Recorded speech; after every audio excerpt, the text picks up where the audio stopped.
Lemon Amiga presents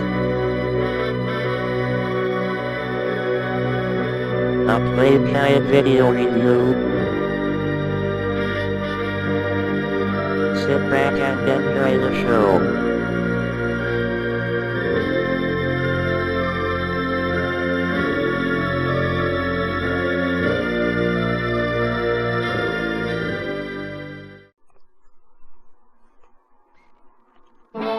Hi there once again, welcome to another Lemon Amiga Playguide and review. This time we'll be checking out The Case of the Cautious Condor. This was developed by Airwave and released by Tiger Media on the Amiga CD-TV in 1990.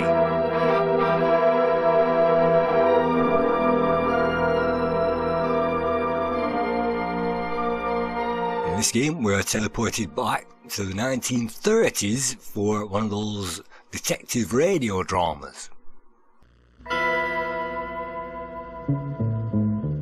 It's another late night. I'm down to 3 fingers of cheap bourbon, my last lucky, and a gnawing feeling in my gut that I'll never get to the bottom of this case.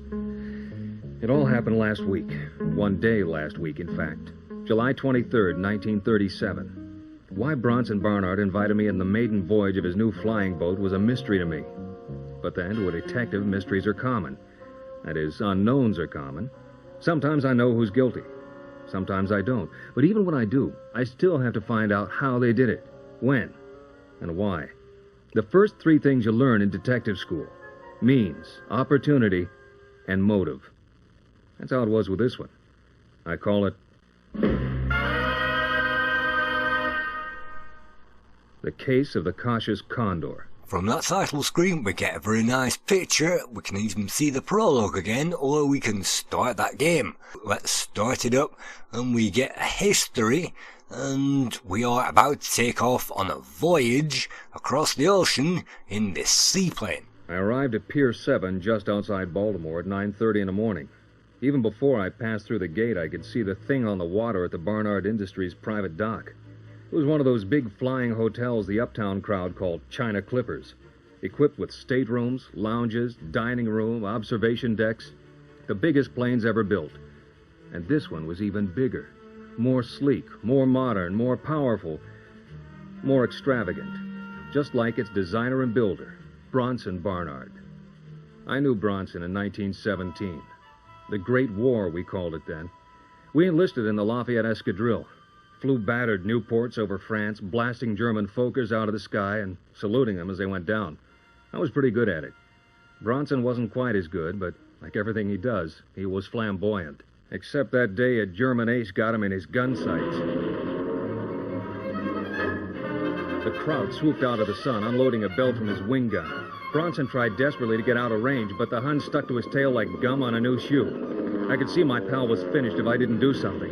I yelled, "Keep away from him, Bronson! I'll take care of it!" I did a triple roll around the German's triplane and came up under him, spitting lead from my forward machine gun. The bewildered crowd must have heard his tail ripped with bullets, because he let go of Bronson and did a right wing over to get out of my sight. But I figured he'd do that. For the first 10 minutes of this game's experience, we'll gain a non-animated introduction where we find out that we have been friends with this guy since forever, since the First World War in fact, when we used to go dogfighting together. And just like radio dramas of the 20s and 30s, we will be presented by a guy talking to us all about it, and we'll see also a comic strip of the action on the screen. I supposed it festered in him, but I don't know. After the war, our lives drifted apart. He apparently kept track of me, through my days as a New York cop, with the feds chasing Capone, right up to now. Even though my career was currently a string of divorce stakeouts and runaway husbands. But I never heard from Bronson until the invitation arrived for the maiden flight of his Condor. He must have known that I, like the other guests I found on board, couldn't resist a decadently luxurious free trip to Europe on the most advanced piece of aeronautical hardware yet devised. Besides, I hadn't been to Lisbon lately. After the 11 other guests were seated in the comfortable reclining seats in the main lounge, the Condor began its takeoff.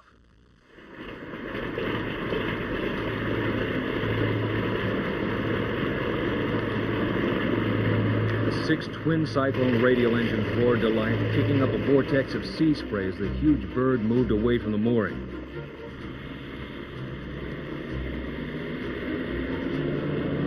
It lumbered across the bay, trailing a broad wake. Then the pitch of the engines rose, and the Condor leaped ahead, gaining momentum. Straining to lift its broad keel out of the water, the flying boat finally rose gracefully into the evening sky above Chesapeake Bay. And as the steward passed the finest champagne around to all the passengers, our host, Bronson Barnard, welcomed us all aboard. Thank you all. This magnificent aircraft, which I call the Condor, will be cruising at 190 miles an hour. We will make the flight across the Atlantic in less than 24 hours.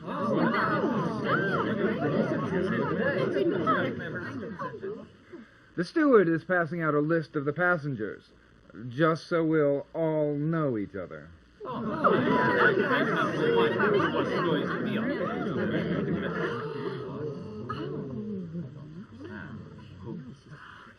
Yes, some of you know each other, and others know of each other.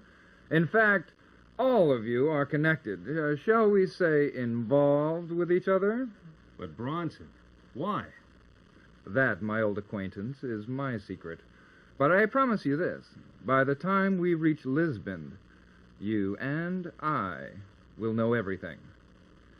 So, until we reach Portugal, salute.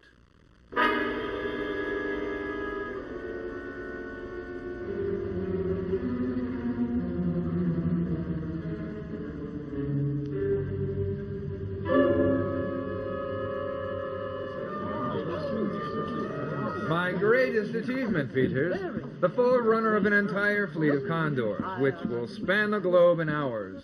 It took considerable genius, led by my own, to master the intricacies of such a craft. Engineering, finance, politics.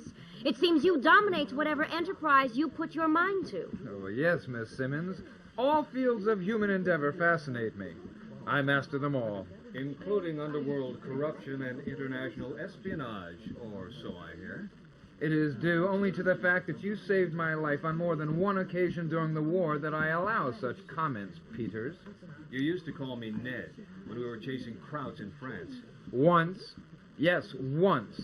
But while your life since has been one of struggle, fleeting success, and ultimate banality, I have accomplished one miraculous feat after another, culminating in this magnificent aircraft.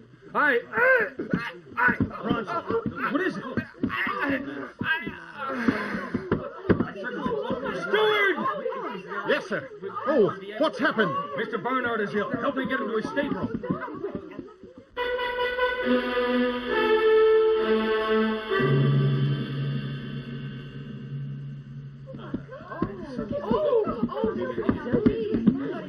What is it, a heart attack? I don't know. I'll tend to him. You tell the pilot to turn around and get this flying hotel back to Baltimore double quick. Yes, sir. Bronson, can you hear me? Ned, help me. Yes, Bronson. We're heading back to Baltimore. No, too soon. What do you mean? Ned, I need the 24 hours to solve a murder. A murder? Isn't that a little more in my line than yours? I wanted to prove I was as good as you. Had to make up for being saved in France. Bronson, you've brooded about that since then? Listen, someone on board is a murderer. They killed a customs agent named Gerald Weltner. Weltner, I think I read about that in the papers. A star witness in a congressional investigation into corruption in the U.S. Customs Department. Weltner was going to expose foreign agents and Americans who were bribing customs officials. But how does that... June 22nd, about 9:30 p.m., Weltner was found sprawled across the ottoman in his townhouse. $10,000 in crisp new bills were on the floor. He was poisoned. But what's that got to do with the Condor? A challenge. A 24-hour trip to find the murderers and get the proof. But why me? I had nothing to do with Weltner's death. Just to show you I could do it. But now, I need you. How? Get the evidence. Expose the killer. Before the plane touches down. But we're headed back to Baltimore. We'll be there in 30 minutes at the most. Then hurry. Now that they all know that I'm onto them, you can never get them together again.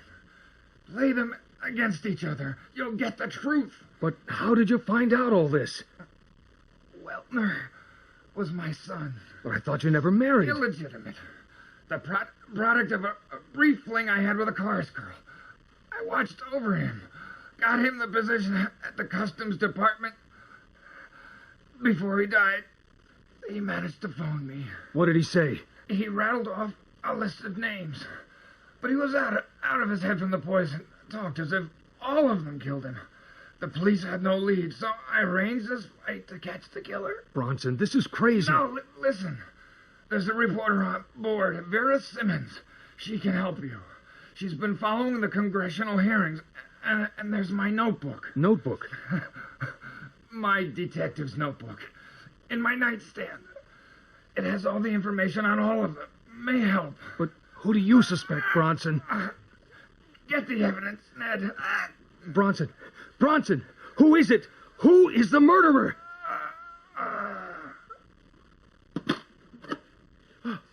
Is he dead? No, he's still breathing, but he's no good for the rest of the flight. What do we do, sir? You tell the captain to get this bucket back to Baltimore as fast as he can. As for me, I've got 30 minutes to find a murderer.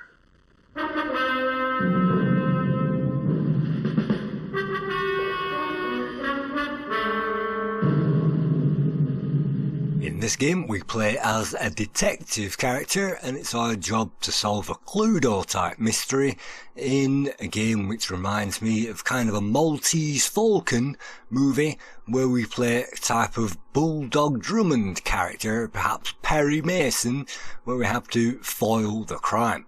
This is our interactive screen. But I need your help on this case. I couldn't be everywhere on that short trip, so I must have missed some clues. Use the screen pointer to select a room for me to go to, and we'll see what happens there. If you want to search a room, select the magnifying glass. To accuse one of the suspects, select the handcuffs. Remember, you'll need means, motive, and opportunity to get a confession. But you never know what a nervous suspect will reveal if you lean on him a little. To see how much time you have left before the plane lands, select the watch. Select any of the suspect's pictures, and I'll show you Bernhard's notebook. The notebook contains background, means, motives, and opportunity. Select any of these, and I'll tell you what we know so far. I usually wait until after my suspects stop speaking to make my accusations or check the notebook. You never know what information you might miss if you interrupt them. Good luck, pal. This is a cagey bunch, so don't give up until you catch the rat that killed Gerald Weltner. By clicking on those cabins, we can move to that part of the airship. I checked out Bernhard's stateroom on the off chance there was something he was holding out on me. But I found nothing. It's a good idea to search the rooms at the start of the game just to check those out. Stateroom 3 was as ritzy as the others, complete down to the crystal decanters and the Persian rugs. The card on the door said it was occupied by Cabron, Schnorrer, and me. Too bad Bernhard didn't let us choose our own roommate. In some of these rooms you'll find clues which give us some idea of the perpetrator of that crime. A search of Cabron's personal belongings revealed only a variety of colognes, hair tonics, and mustache wax. But in Schnorrer's suitcase, I found a letter dated a few weeks before from the King of Egypt, thanking Schnorrer for the assistance he had given to the prince, and promising to make the arrangements with Weltner that Schnorrer had requested. This would bear further investigation. And now, by clicking on the various rooms, we can hang around and various characters will wander into those rooms and we can interact with them and we can talk to them and we can find out what they're up to. Like all the staterooms, number 2 had all handmade furnishings. Bernhard had created the only way to travel, short of strapping engines on the Waldorf Astoria. The card on the door said it was occupied by Shepard, Waddington, Petrovka, and Dunn. Sometimes searching rooms will give us a game over if we search the wrong room, so at this point I'm still searching. As I rummaged through the frilly underthings of Shepard, Petrovka, and Dunn, I kept reminding myself it was in the line of duty. I knew the only way to solve this mystery was to know as much about my suspects as possible. Lady Waddington's steamer trunks yielded nothing but the knowledge that she had overpacked an abundance of boring clothing. And we actually have a limited time before this aircraft lands. It's called the Condor, and so by hanging around in various places, this is the bar, eventually people will walk in and we can choose to hang around and eavesdrop on their conversation, try to get some clues. And the longer we hang around places, the more that time limit is going to tick down. So we can't always do that, but usually by clicking on these areas it tells us which characters are in the various locations. Stateroom number 1 was small, with berths for 4, but it was still more than I expected to find on any airplane. The card on the door said it was to be occupied by Kudasai, Maida, Farouk, and Leclerc.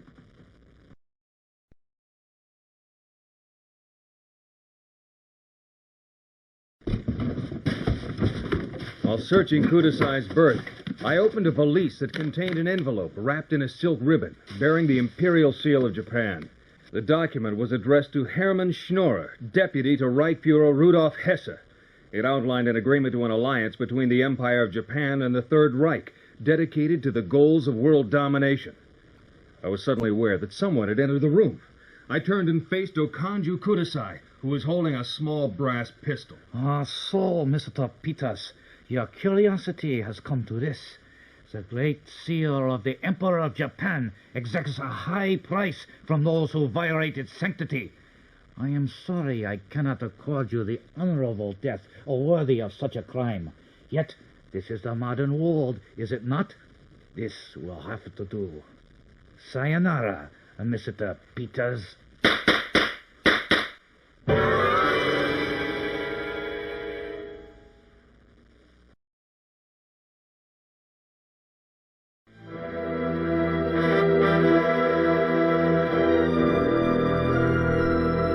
Unfortunately, we've just been killed, and that's definitely one of the drawbacks to this game. If you wander in and start poking around, then it will lead to a quick game over, so we'll just have to remember not to do that again.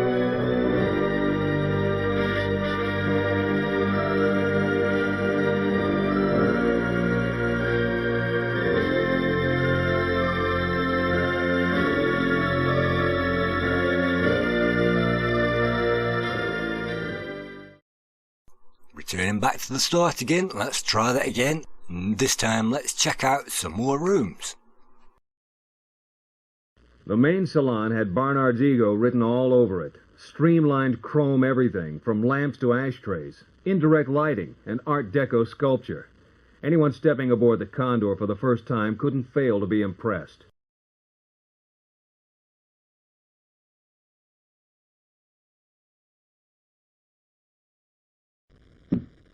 I casually checked out the main salon for any clues and located an Italian-Ethiopian phrase book on one of the end tables.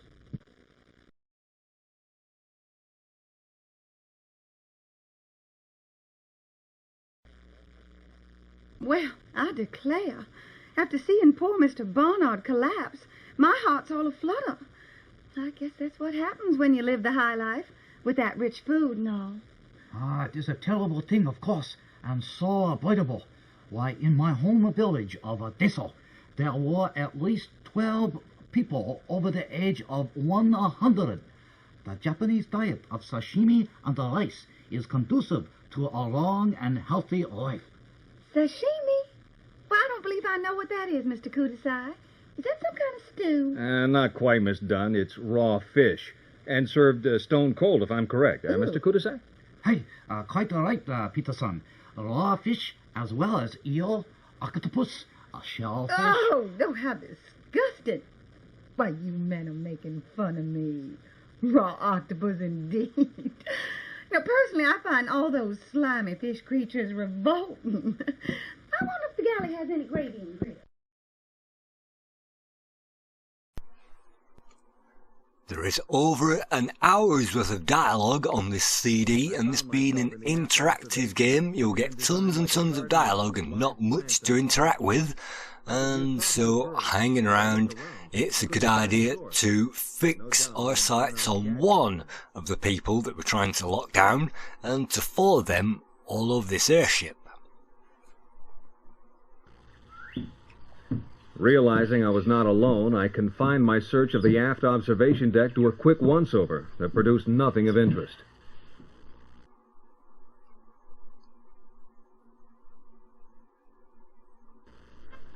Now, the forward lounge looks like the place to be.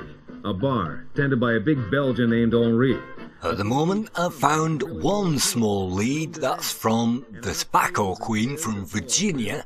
So let's keep a tail on her and let's see where she turns up. And when you click on one of the areas, it will highlight the people that are actually going in there. The only thing I turned up was a packet of Sin-Sin on top of the piano.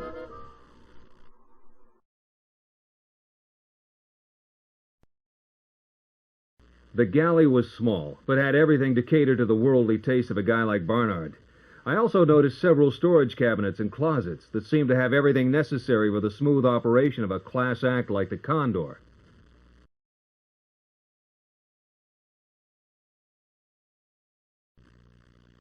I realized I had less than 25 minutes to solve the mystery. We can also click on that watch to find out what's going on, and in one of these rooms there will be a contact for us to contact. For a snack as I prowled around for clues in the galley. I was lucky this time.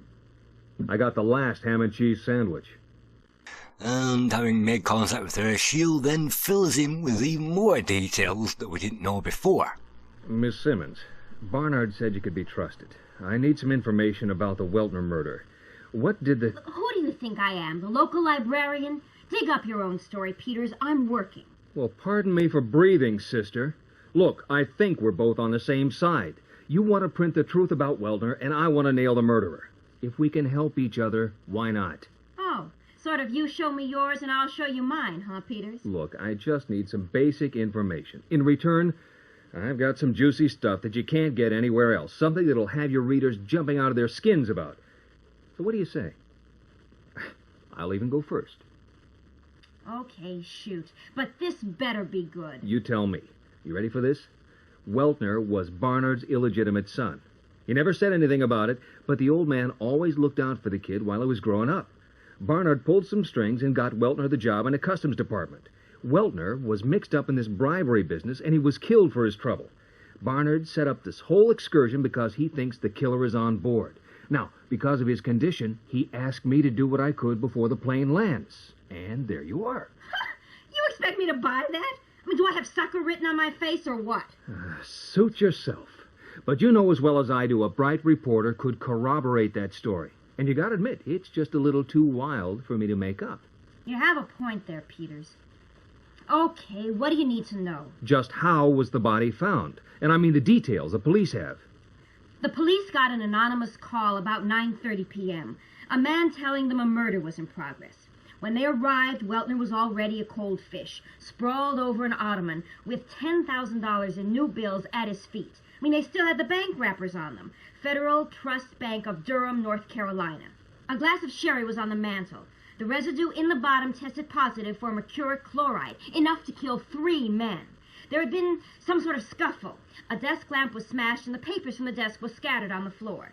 The telephone was off the hook and the receiver was near the body. The coroner said death occurred at about 9:45, but the poison could have been given up to 6 hours earlier. So anybody who was there from 3:45 on is a suspect. No witnesses have come forward, and that's about where the case stands. Any help? I'll let you know. Keep that story I told you under your hat till after we land, okay? Yeah. But if you crack this case, I get an exclusive on the story, okay? You got it, doll. Having spoken to our contact, we can at least take her off the list, so it really doesn't matter if she's in the location where we are or not. A comfortable cabin, complete with a well-stocked bar, red leather chairs, and a poker table covered with green felt. I noticed the latest electric gramophone in the corner. Bernhard always had to have... Let's now move to another location, and we're running out of time now before this hulking great mass lands back at the airport, or wherever it might be. It's a seaplane, so it'll probably land in the middle of the ocean. So you can see these 2 characters are in the aft deck, and by waving our mouse pointer over all of these areas, we can find where everybody is, and wait until they enter and leave the room. Join us for a glass of wine. Thank you for your gracious offer, but I would prefer sake. Sake? What is this, sake? It is a Japanese rice wine, usually served hot. Wine from rice? Impossible. The fruit of the vine is the only source of a civilized wine, and one does not boil it like a barbarian. One whose countrymen revel in sautéed snails should not be so quick to cry barbarian, Recruit-san. However, you are correct. Sake would be inappropriate. Bartender, a double martini shaken with an onion. S'il vous plaît. You can see the fat guy, as played by Sidney Greenstreet. The forward observation deck was a large cabin with high-backed recliners facing windows. And, of course, all these characters are caricatures of 1930s-style actors, of which I've seen quite a few in my time. So, these being caricatures, let's wait until the Virginian lady, who she is, let's see if she's going to give us any more information on the foredeck of this aircraft. Senorita Dunn, won't you join us? We were just enjoying the view. Why, thank you. Isn't it romantic? Flying off into the sunset on a simply gorgeous airplane like this? But I expect to look around and see Charles Boyer at any moment. Enjoy it while you can, Miss Dunn. We should be landing back in Baltimore soon. Oh, fiddlesticks. Why can't we just go on to Lisbon anyway? The steward says Mr. Bernhard was feeling much better. And I've heard Portugal is simply heavenly this time of year. Isn't that so, Mr. Cabron? Oh, si, senorita. Portugal is a balmy land, indeed. However, I am sure your American South is muy bonita, no? Oh, I suppose, but... Well, I was so looking forward to being somewhere besides Durham during the tobacco harvest. Between the dust and the humidity... North Carolina in the summer is only fit for the health and the livestock. Perfectly devilish on a delicate nature such as my own. Charles, he's my baby brother, you know. Charles said, now you go off and enjoy Europe, and I'll see to the plantation. The case of the cautious Condor originally came out on the FM Towns machine in 1989, where it won some awards. And it was put onto a CD, converted to the Amiga in late 1990, and most of the magazines reviewed it in 1991. And you might remember Murder Makes Strange Bedfellows, which was another CD-based audiobook type of game, which was released by the same company. We're still in wrappers from a bank in Durham, North Carolina. It's a safe bet Dunn was bribing Weltner, and probably the very day of the murder. At the moment, we are trying to pin everything down on Cynthia Dunn, and you can see that she's got a motive and an opportunity, but unfortunately we have not managed to find the right person in this case. If we definitely get enough evidence together to cast someone in irons, we can then click on the handcuffs icon and we can arrest somebody. Or even occurred, preferring to live in an antebellum fantasy where the landed gentry are the only people of consequence. Her naivete about the world is sometimes comical, but she simply bats her eyes and flutters about from one faux pas to another.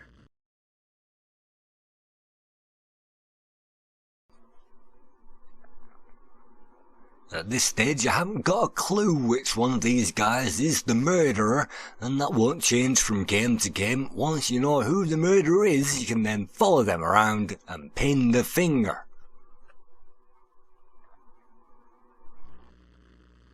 Prince Farouk, I understand you had an altercation with Mr. Weltner. I hope you were not injured by that maniac. Injured? Hardly likely, Jagdish, my friend. He was harmless, incapable of hurting anyone but himself. Babbling incoherently, stumbling around, walking into walls. No, I'm sure he was in a stupor of some drug. Hashish, perhaps. Harmless? To the contrary, he was quite violent. Why, he nearly killed me, or at least he tried to. Why, I was hardly through the door when he became agitated and began beating me, and then he hurled me to the front yard and yelled abusive things at me. No, Prince, this was a madman who was no doubt involved in some very nasty business, and I can prove it. You must have encountered a different man, my friend. I repeat, the Weltner I saw was nearly incapacitated, and could not have done what you say. Mr. Peters, you have shown an interest in this Weltner lunatic. Come to my stateroom and I will show you proof of his shady deeds. Come. Some of these interviews will lead to false leads and dead ends, and we have an Indian guy who's asked us back to his cabin, so if we hang around here long enough he should hopefully show up and deliver us. Stateroom number 1 was small, with berths for 4, but it was still more than I expected to find on any airplane. The card on the door said it was to be occupied by Kudasai, Maida, Farouk, and Leclerc. Whatever secret he's hiding, and hopefully give us some more clues as to the mission.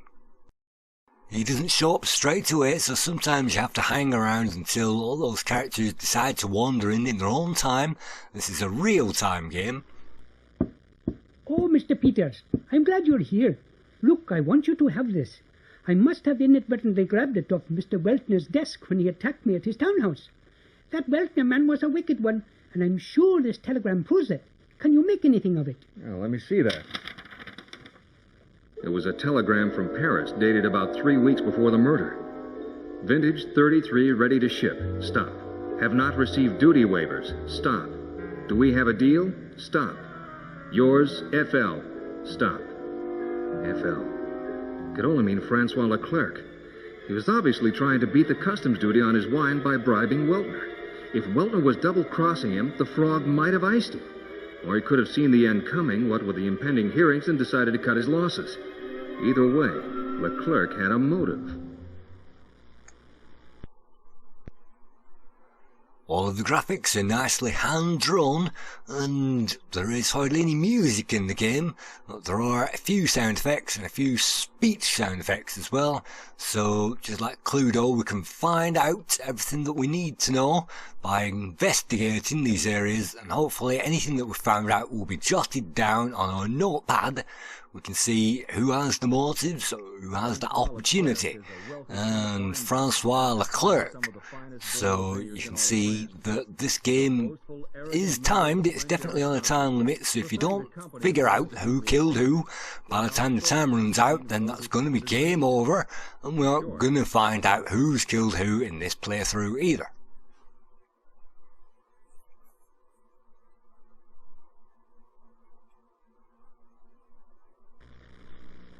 Fräulein Petrovka, I must compliment your mastery of the tango you demonstrated with Herr Cabron. I had no idea you were such an accomplished dancer. Thank you, Mr. Schnorrer. But you see, tango is old Russian folk dance I learned as child. If I may be so bold, Madame Petrovka, a woman of your dignity should not be seen associating with a person of ill repute, such as Hernando Cabron. Prince Farouk, I am flattered by your concern, but what reason do you have for such a low opinion of Mr. Cabron?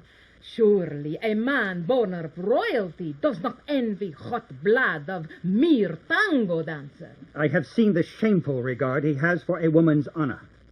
Why, for weeks now he has been wooing Lady Waddington in public at the Club Marti, preying on matrons' insecurities with empty flattery and sly propositions.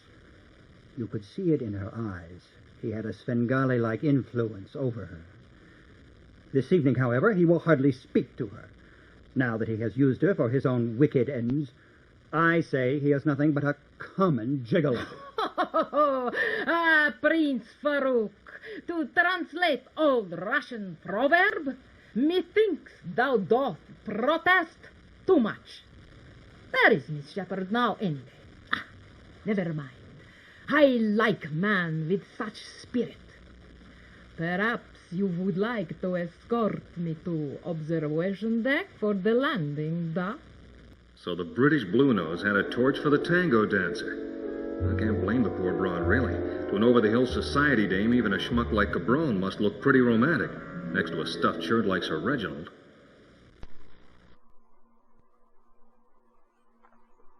This is an interactive story, and so if you're familiar with the story, you can virtually solve it after you've played this a few times, but because most of these stories go on for maybe an hour, you might have to play this game for maybe a few hours before you track down the right suspects and then accuse them, so you might get a few hours of gameplay out of this game trying to find out who done it. Lightning bolt in one hand and a great hammer in the other.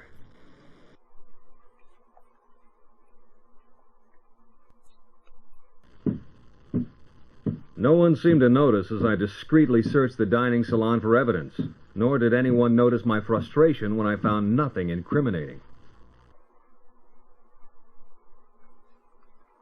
So if you like the slow-paced adventures of trying to work out who's done what and who's done what to who, then this game might be appealing. And if you just want to sit back and listen to a story, then these types of CD creations are definitely something to watch out for, because there isn't much interaction involved. You simply click on a few things, and at the end, if you've solved it, great, and if you can't, well, it's game over. And so the magazines gave this generally a good score. Amiga Format gave this 79% both times that it reviewed this game.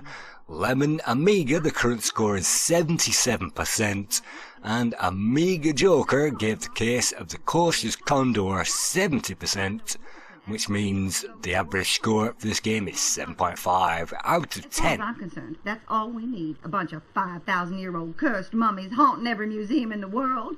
I think they should have left well enough alone, if you ask me. Have no fear, Miss Dunn. If there is one thing you can be sure of, it is that the remains of the ancient pharaohs shall never leave Egypt. The days of the British plunderers and grey robbers is over, I can assure you. My government is doing everything it can to reclaim the ancient effects of my ancestors and restore them to their rightful home in the Museum of Cairo. Well, that certainly is a weight off my mind, Prince. Ever since I heard about that mummy's curse, I've been having the most frightful dreams filled with awful creatures in those raggedy bandages. Oh, my heart is palpitating just to think of it.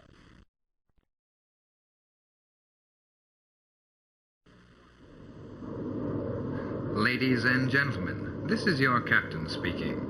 We will be making our descent to Baltimore Harbor shortly, so all guests should be seated on either of the observation decks.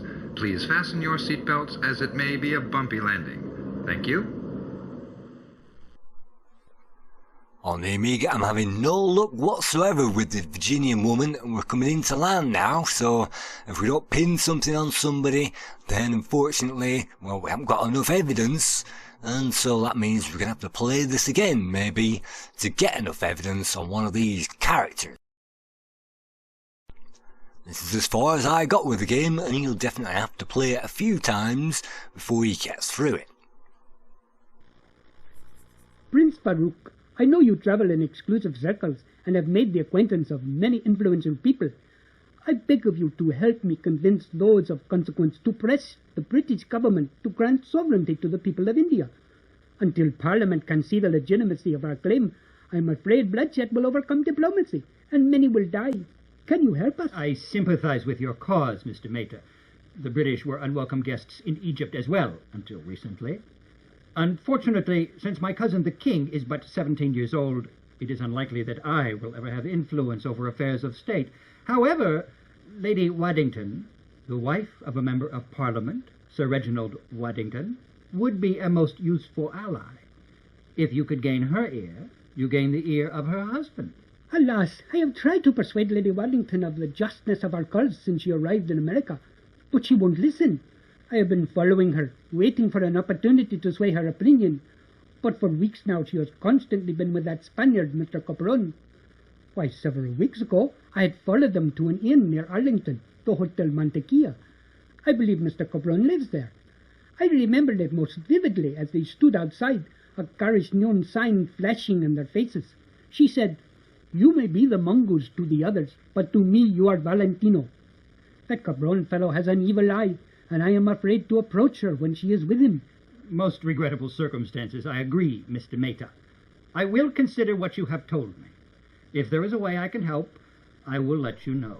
Oh, thank you, Sahib. 1,000 times. It isn't so often that you get to see these Mike Hammer 30s detective games on any kind of computer, and so I admire what this tried to do, although it's not one of those games with massive repeat value, so you won't be coming back to this again and again and again.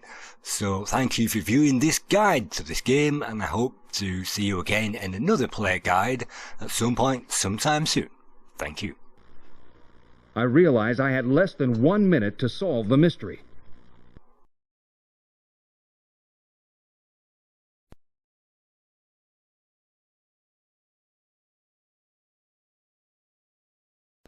My suspects must have been elsewhere, as I was the only one in the dining salon.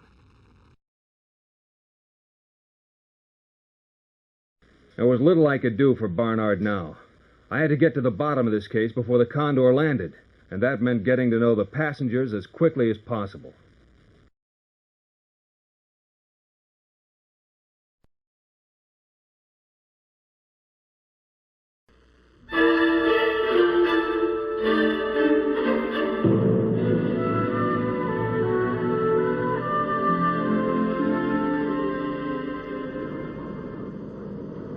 The odd jumble of conversations I had heard kept running around my brain like rats in a maze, until the unmistakable change in the sound of the engines told me the Condor was landing. The sinking feeling in the pit of my stomach was not from the rapid descent, but from the knowledge that I had failed Bernhard, and his son's killer would walk off the plane.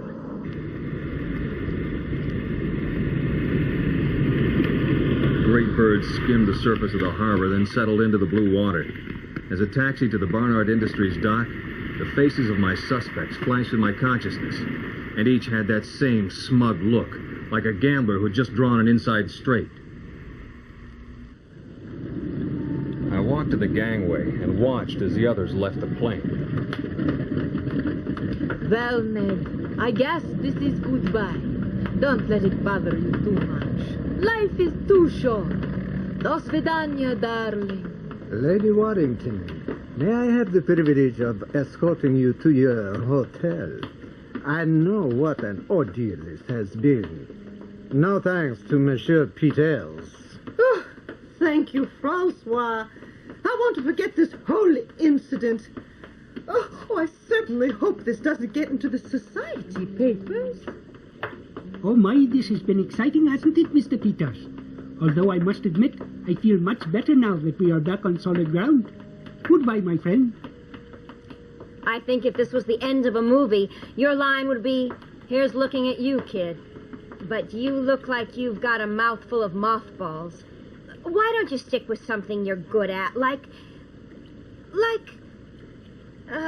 skip it. I knew she was right, of course. But that didn't stop me from thinking about the strange collection of people that swirled around the murder of Gerald Weltner. And that's just where the case of the cautious Condor stands today. No answers. Just a lot of questions I should have been able to answer. Questions I'll no doubt ponder again.